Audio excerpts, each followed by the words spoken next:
All right. So thanks, Tom, for taking the time today. Let's take a look at work.com and how it can help to, program your return to campus strategy. And we'll take a look at the series of products that make up work.com. And what it starts with is what's called Command Center. And this is the executive view of your organization and allowing you to make informed and confident decisions around when to reopen and how. And so, from a high level here, this is a series of reports and dashboards. There's two pieces. The first is the data that you have about your organization, your people, your spaces, which is what you're seeing here.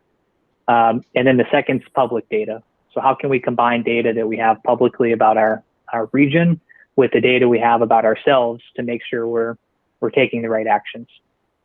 And so what you can see here is a few different reports. One of them is kind of this graphical view of your locations and where they are in terms of status, whether they're open, closed, reduced capacity. To the right here, we have wellness. So this is via our wellness assessments, understanding who's available, who's remote, and who is still unknown. And so one thing we can do here is we can quickly drill down to specific locations. And in this example, we're in Georgetown, but what we can see here is that there's a location hierarchy so that as we're looking at connected U, we know that there's multiple spaces that would be under the main campus, from a rec center to a student hall, et cetera. And these may all have different statuses, right?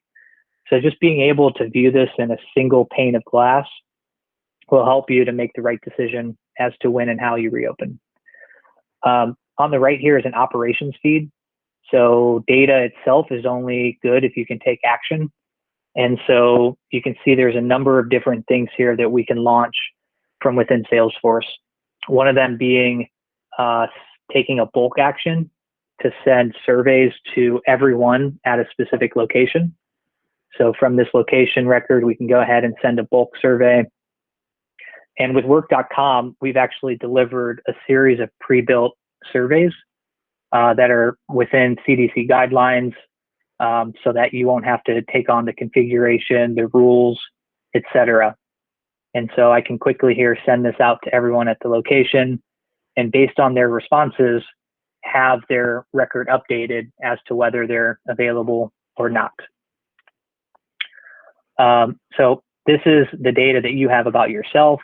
We can talk about shift management and how you're bringing people back in, who's available, when they're coming in, et cetera. We'll get into more detail.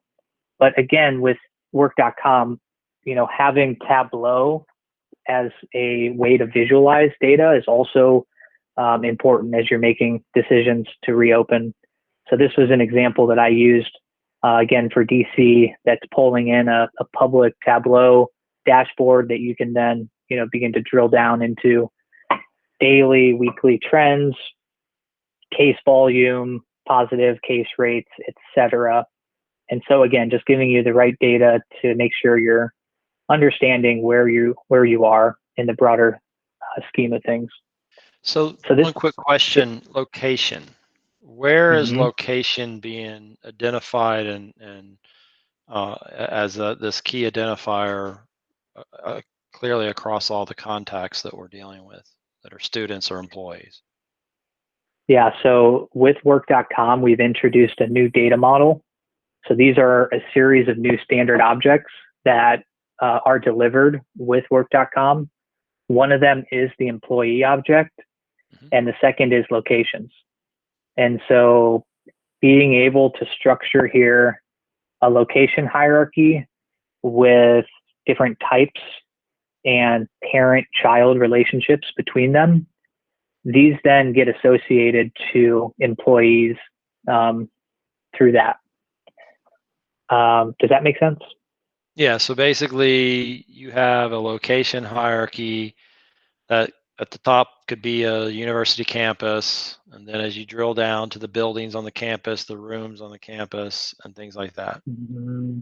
And then you Exactly. associate then you associate employees to locations. Employee can be in That's multiple right. locations or a single location. I believe it's one-to-many. So you can't have multiple employees related to a single location. Let me double check that in the ERD. Yeah, that's going to be That's a good problematic. question. Yeah, I mean, I think. I don't know. Maybe yeah. it's not. I don't know. Yep. No, that's good. That's a good question. Especially And students, because students are going to go to multiple locations for classes, right? yes, That would and be a that's, question. yep, that actually just came up.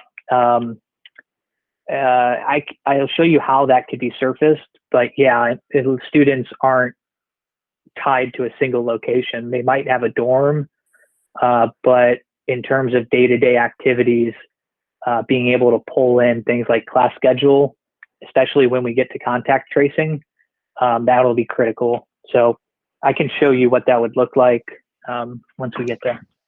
Okay. So let's see. So we walk through command center. What I can do here is I can quickly spin up in a survey. I'll just go to it here. Actually, that's completed. I'll send it again. So from this employee record, we have a status.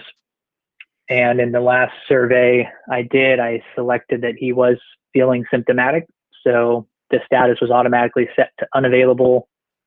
Let me go ahead and retroactively make him unknown and then resend the survey. My computer's taking off like a rocket ship. So once this saves, I can go ahead and send that survey. And what you can see on the right here is that history. So I've been demoing a lot. This status continues to get updated as changes are made, or even daily if you're doing daily wellness checks. Again, the similar experience we saw before. Select the type of survey, whether it's a return to work or whether it's a daily wellness. I can send this off. And then as Hamilton completes this, I can go ahead and update his status. I'll wait to pull up the survey. Let me, oh, here it is. Pull this up quickly. So again, pre-built templates, consent. Have you been feeling well? We put no here. You may not return to workplace. Okay. Well, what this is going to do is this is going to fire off a task for a contact tracer to then follow up with Hamilton and to understand, potential other exposure points so that we can then understand, who else he's been in touch with and how we can reach out and prevent, wider spread. And so what we can see here are some of these tasks that get generated automatically for our contact tracers. One thing that that you could consider here is if this is something that's managed by a third party, being able to pass these type of data to them is something, as you know, with Salesforce can be extended. This is meant to be extendable. So if parts and pieces of this you're already doing or you've contracted out, this solution would kind of be able to trace together those different points. But from here, what I want to do is do an evaluation. And so as a contact tracer, I'm reaching out to Hamilton because he has, identified himself as feeling symptomatic. We can walk through the guided interview here. We can say, no, yes, I'm feeling symptomatic. And what the contact tracer can do here is just go ahead and log each of the encounters this individual's had over the past, X number of days. And we can say he ate lunch at a Jenkins Hall and he met with somebody that we know. So we can relate this to a contact or an employee or a student. And this will make that cascade record down. There's also, people that'll be outside of Emory that may be coming into contact with people that we know. And so this is another way to begin to capture information about non-employees that then, again, you can send to public health officials as necessary. Do I want to do another encounter? Let's just say no, and that's it. So from here, we've went through the interview with Hamilton. Next, what we can look at is his actual case for tracing. And so this is that, that single pane of glass to understand where Hamilton is in his process after having enrolled in the program, to predefined quarantine, time, isolated, recovered, and then building out this map. And this is the visual that gets most associated with contact tracing, understanding who employees have been with them, what non-employees have been with him. Let's look at this in a list view.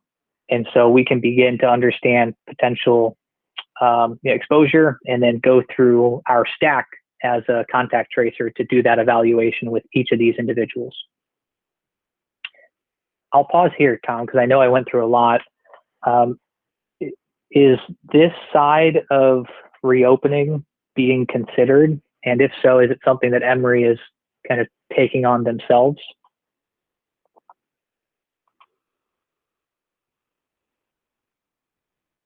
You're on mute, Tom.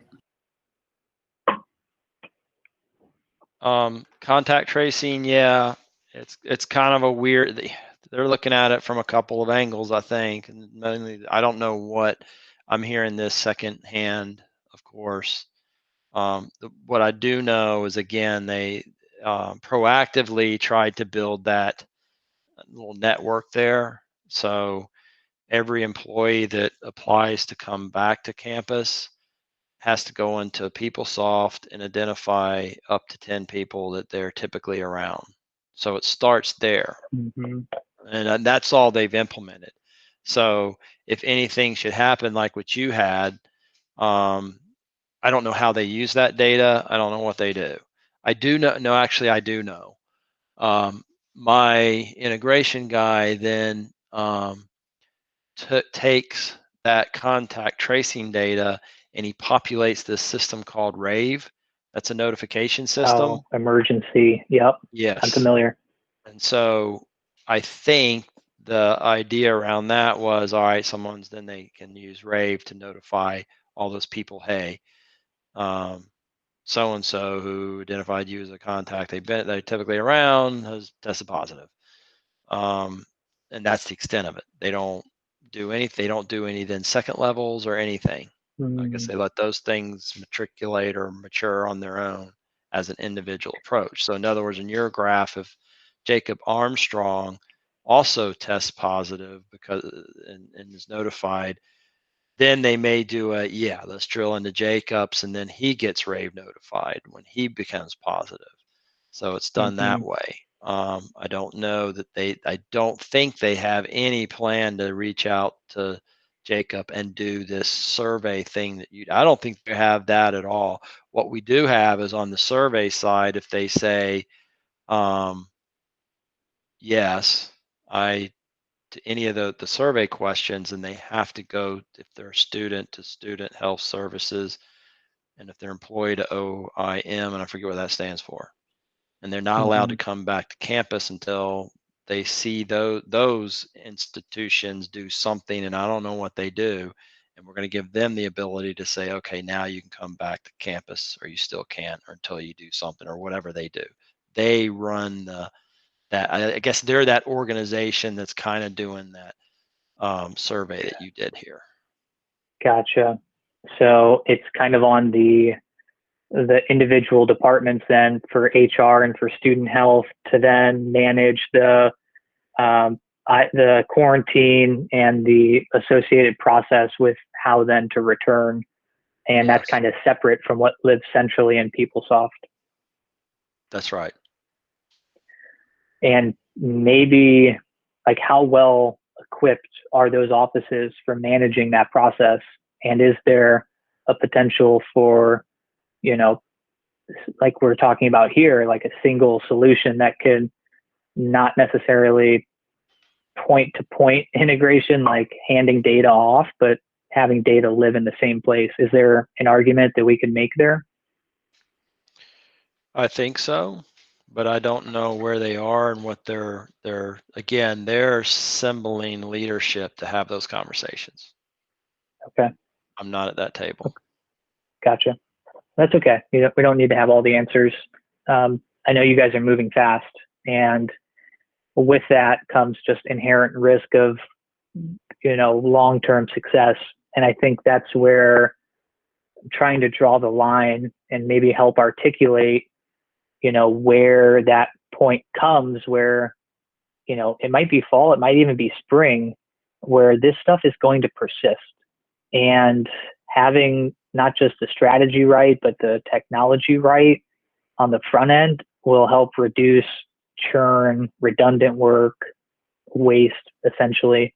And so that's kind of, I think you get it, Tom, but I'm just kind of thinking out loud how we might better position what we're talking about here with the broader group. So you don't have to respond to that. I'm just, I guess, thinking out loud. Okay, so we talked about contact tracing here. There's a few other elements I want to walk through, and it starts with not the original survey we saw, but a daily wellness check after things are kind of reopened, having a way to do kind of ongoing assessments. So let me back up here. And this is what that experience could look like from an ongoing point of view, having faculty, staff, students, assess daily whether they're feeling symptomatic and being able to track that in the same way we saw before. But the difference here is once you're allowing individuals, or let's call it students, back to campus when the gates get raised, there's an element of training that I know you've talked about where you want to make sure that individuals have, declared that they have reviewed the documents around what a safe workplace or campus is and how to, stay socially distanced, how to, require PPE in certain situations. And so this is an element of Trailhead, which you're familiar with, but it's prepackaged for returning to work. And so with this element here, you can actually, in the same experience as a survey, then streamline people to what to know before you come back, how to badge in to a lab that's, at capacity. That sort of stuff here is another side of work.com that we offer. Okay. And so the last piece is around shift management. It's built on Field Service Lightning. And what you can do here is allow employees to enter their availability week to week. And so in this flow here, as an employee, I can say what days I would like to come in, and then have an operations or someone who's managing inflow be able to then confirm and I'll call it segment different shifts so that you don't have 100 people showing up at 9 a.m. And so here we've got built into FSL, that sort of segment, and then allow the employee to confirm their days that they'll be coming in and, the location, et cetera. And once they do that, there's a lot of different ways that I've heard, that you are actually partitioning access, everything from what you see here, which is like a boarding pass to get into buildings. I've also heard Wi-Fi access has a way where if you haven't completed the forms and the training, you're revoked Wi-Fi access. So there's a lot of creative ways around how you're allowing people back in. This boarding pass is just one of them. And I think that's it from the mobile or end user point of view. There Can you is show the data? Yeah. So shift scheduling and results of daily health checks. What does that look like? Yep. So let me load up FSL here. This will give us the two things. This will give us the location hierarchy that we talked about before, and then the employees associated to each of those. And so what we can do here is we can begin to send out schedules for each of the cohorts, headquarters, floor 1 west. We can go ahead and there's a few different actions here in terms of optimizing. That's going to then take the group and kind of segment out in 15-minute intervals. The other is then sending that notification to select your availability. There's a lot of granularity here in how you build this out, but it's flexible too.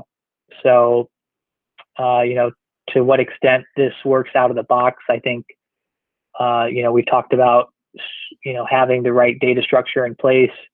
But even if it's not perfect, I think there's ways that this could be a solution for.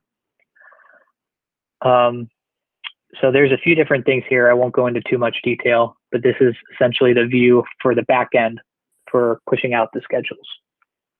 Okay. If we go back to Command Center, this is where we'll be able to see the responses to surveys in this dashboard here, but we might want to drill down to specific locations. And so as I'm updating this here, you'll see that I can look at individuals specific to this location. Maybe I want to get a little bit more granular. Jenkins should show up there. And then identify just individuals at a specific location. This is where the surveys start to come back to life.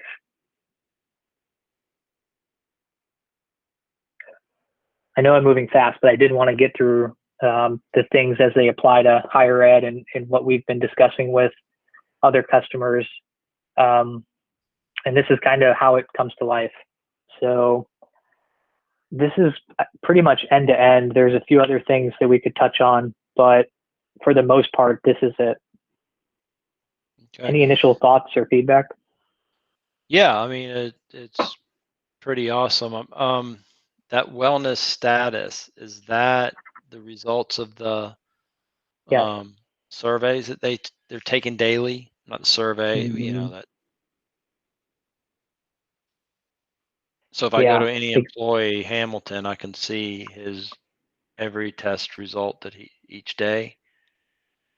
Mm-hmm. And this is the field that gets updated as the survey responses come in from unavailable, which I started off with. He's completed the survey. He said he's good, available to work. If he takes another survey, says he's not feeling good, this would then trigger this field to update. This, this is the history. And then all of that rolls up into the command center. One more question. From a licensing perspective, what type of licenses are these employees, these, / students? And then obviously the command center. Yep. So this is all built off. Oh, sorry, go ahead. So command center people, the people that are watching this, what licenses do they need to have or a part of this versus, the employees, what they're needing to be able to input their stuff? Yep. So this is, it's all built off of Lightning Platform Starter. And so there is an add-on license to the Platform Starter license, but everything's based off of LPS. And the employees would also need. Go ahead. No, everybody would need to have a license that's taking a survey that would need to be either a constituent, an employee, or a student. And this is where we have at least 3 customers that are moving quick. I know Kentucky is one. Georgetown is actually trying to get stuff done this week. And I say that because when we look at the licensing here, as I said, it would require everyone to have a license. And when we're talking about higher ed, we know the volume is much higher than a commercial client. So I know we're recording, but we are committed to offering extremely discounted licenses to make sure that price does not become an issue with this as it relates to higher ed. So can you go to that employee? I'll open up an employee again. mhm. Yeah. So is this employee, it's associated to a user account then, right? Yep. Where is that? Is that not shown here? Yeah, I don't think that might be the individual record. I don't know that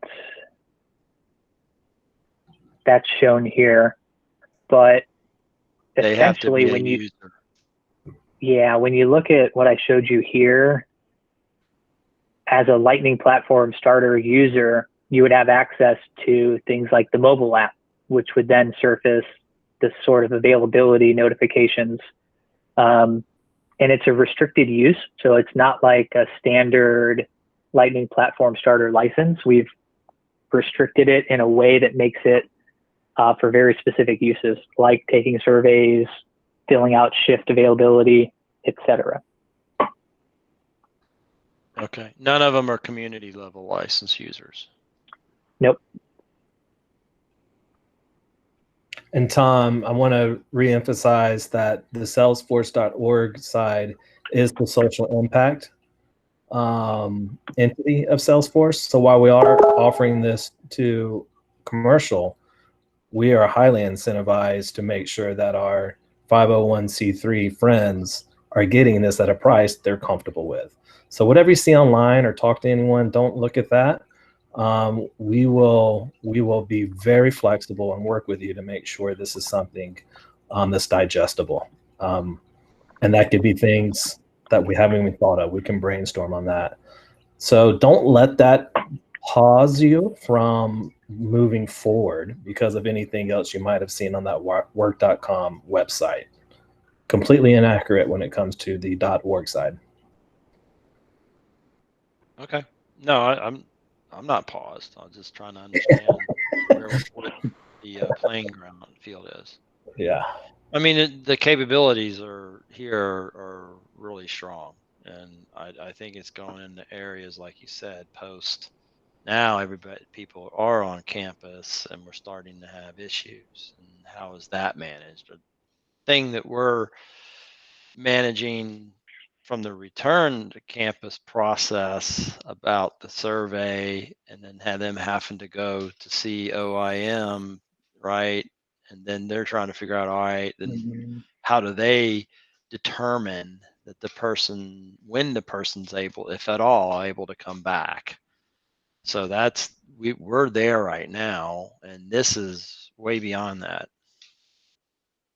And I don't know where our leadership is around that thought process because I'm not a part of it and I don't know what they're talking about. The things in your Wi-Fi, we're looking at our card system. It's another thing. All right.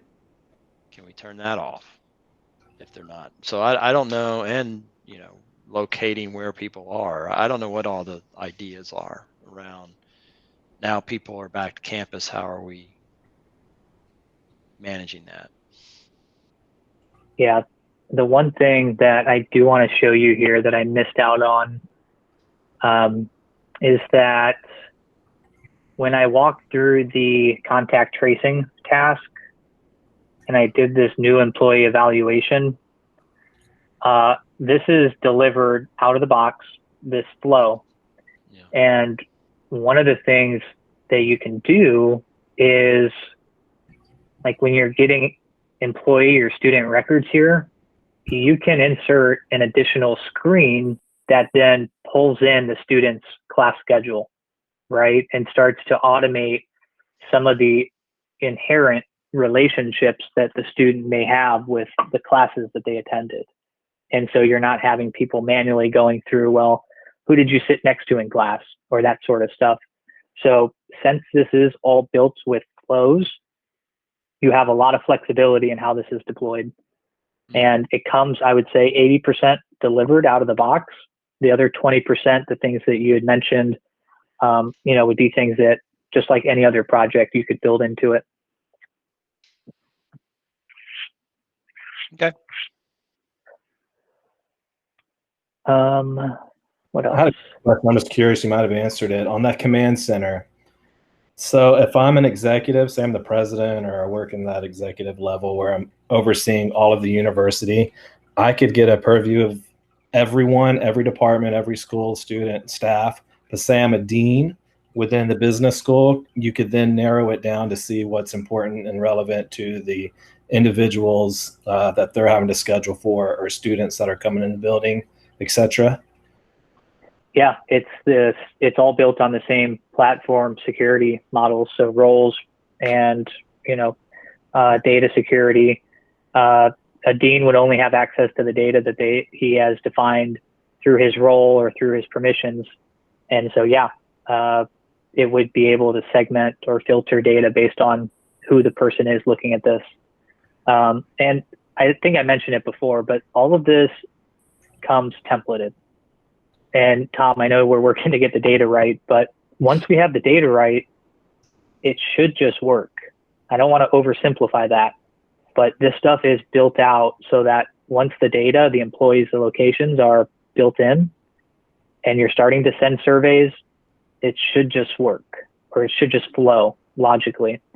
So there's not a lot of build here. And I think there's some ROI to discuss around, build by the risk associated with the disparate approach versus something centralized.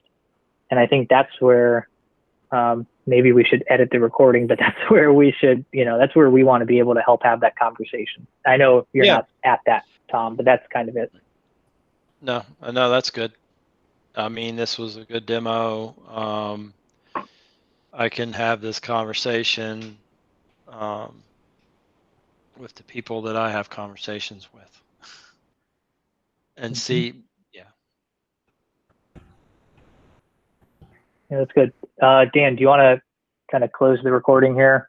Yep, I'll close it out. Thanks for that demo, Alexander. I'll make sure to get this to Tom. Just looking for the stop recording button. There we go.